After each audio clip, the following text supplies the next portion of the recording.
அன்பு சகோதர சகோதரிகளே, அனைவருக்கும் வணக்கம். 2/1/2026 வெள்ளிக்கிழமை இன்று பிறந்த நாள் காணும், திருமண நாள் கொண்டாடும் அனைவருக்கும் வாழ்த்துக்கள். மிருகசீரிட நட்சத்திரக்காரர்கள் இன்று சிவபெருமான் கோயிலுக்கு சென்று வந்தால் உங்கள் வாழ்வில் பல நன்மைகள் ஏற்படும்.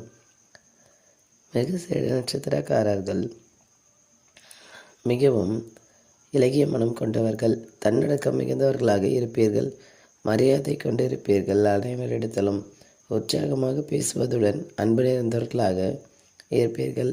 இனிமையாக பழகும் சுபாவத்தினர், நிறைய நண்பர்கள் இருப்பார்கள். படிப்போ பணமோ பதவியோ குறைவாக இருந்தாலும் மனநிறைவோடு வாழ்வது உங்களுடைய வாழ்க்கையின் லட்சியமாக இருக்கும். நீங்கள் செல்ல வேண்டிய ஆலயம், மிருகசீரிட நட்சத்திரக்காரர்கள் செல்ல வேண்டிய கோயில் திருவாரூர் மாவட்டம் பூந்தோட்டம் அருகில் உள்ள அம்பர் மகாலம் என்ற திருத்தலம். இந்த தலத்தில் மகா காளேஸ்வரர் அச்சம் தவிர்த்த நாயகி சமேதராக அருள் பாலிக்கின்றனர்.